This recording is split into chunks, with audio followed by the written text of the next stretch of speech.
ಎಲ್ಲರಿಗೂ ನಮಸ್ಕಾರ. ಥಟ್ ಅಂತ ಹೇಳಿ ಕ್ವಿಜ್ ಕಾರ್ಯಕ್ರಮಕ್ಕೆ ತಮಗೆಲ್ಲ ಸ್ವಾಗತ. ಸ್ಪರ್ಧಿಗಳಿಗೂ ಸಹ ಸ್ವಾಗತವನ್ನ ಕೋರ್ತಾ ಇದ್ದೇವೆ. ಛಲವ ಮಾಡಲು ಬೇಡ, ಬಲವ ತೋರಲು ಬೇಡ.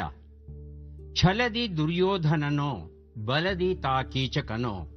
ಕುಲಸಹಿತ ಮಡಿದವರೆಲ್ಲ ಇದನರಿತು, ಛಲ ಬಲವು ಬೇಡೆಂದ ಬೆಪ್ಪು ಬೊಮ್ಮ. ಸಾಲಾದ ಗೋರಿಗಳ ಮೇಲೆ ಮಂಟಪಗಳು, ಹಾಲು ಕುಡಿದವರುಂಟು, ವಿಷವ ಸೇವಿಸಿದವರುಂಟು.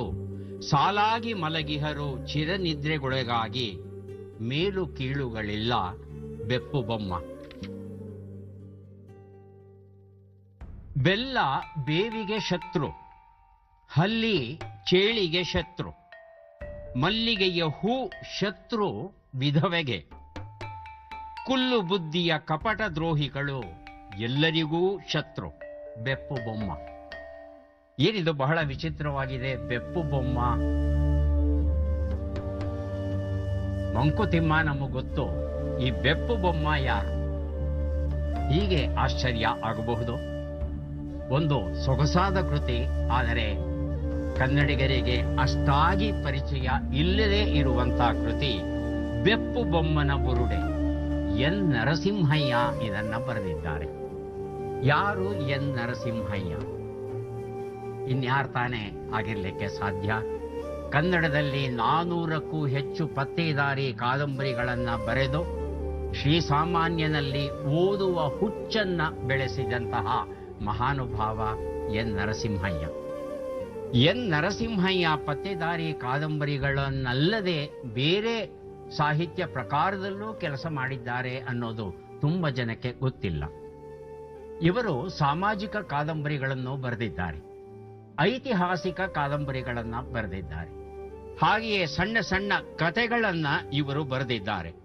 ಹಾಗೆಯೇ ಅತೀಂದ್ರಿಯ ಶಕ್ತಿಗೆ ಸಂಬಂಧಪಟ್ಟ ಹಾಗೆ ಮೃತ್ಯುವಿನಿಂದ ಮೃತ್ಯುಂಜಯನ ಕಡೆಗೆ ಎನ್ನುವ ಒಂದು ಅಪರೂಪದ ಕಾದಂಬರಿಯನ್ನ ಬರೆದಿದ್ದಾರೆ. ವೀರ ದಳವಾಯಿ ಅಂತಕ್ಕಂಥ ಒಂದು ಐತಿಹಾಸಿಕ ಕಾದಂಬರಿಯನ್ನು ಬರೆದಿದ್ದಾರೆ.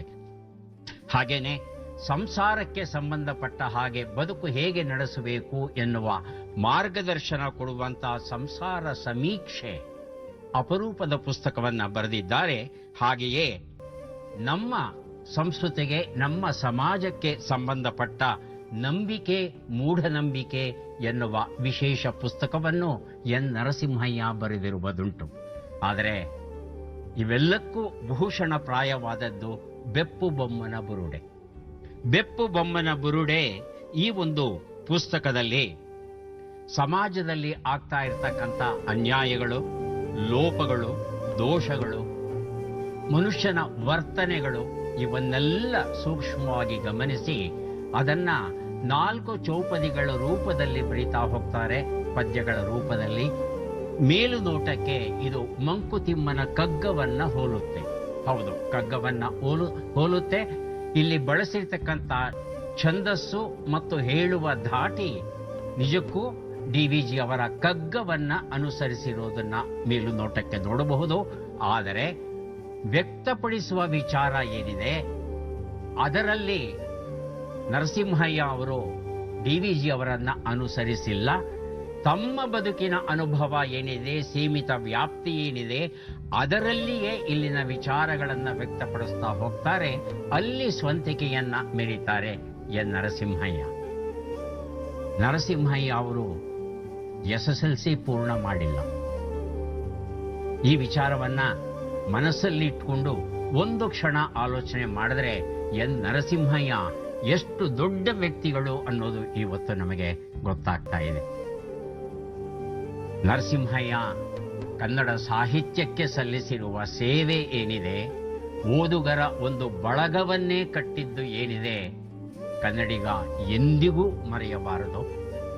ಕೃತಜ್ಞತೆಯನ್ನು ಸೂಚಿಸುವುದು ಹೇಗೆ ಅಂದರೆ ಮತ್ತೇನೂ ಇಲ್ಲ, ನರಸಿಂಹಯ್ಯ ಅವರ ಪುಸ್ತಕಗಳನ್ನ ಕೊಂಡು ಇವತ್ತು ಓದಿ ಸಂತೋಷ ಪಟ್ರೆ ನರಸಿಂಹಯ್ಯ ಅವರ ಆತ್ಮಕ್ಕೆ ಸಂತೋಷ ದೊರೆಯುತ್ತೆ. ಬೆಪ್ಪು ಬೊಮ್ಮನ ಬುರುಡೆ ಎನ್ ನರಸಿಂಹಯ್ಯ ಬರೆದಿರುವಂಥ ಚೌಪದಿಗಳ ಸಂಗ್ರಹ.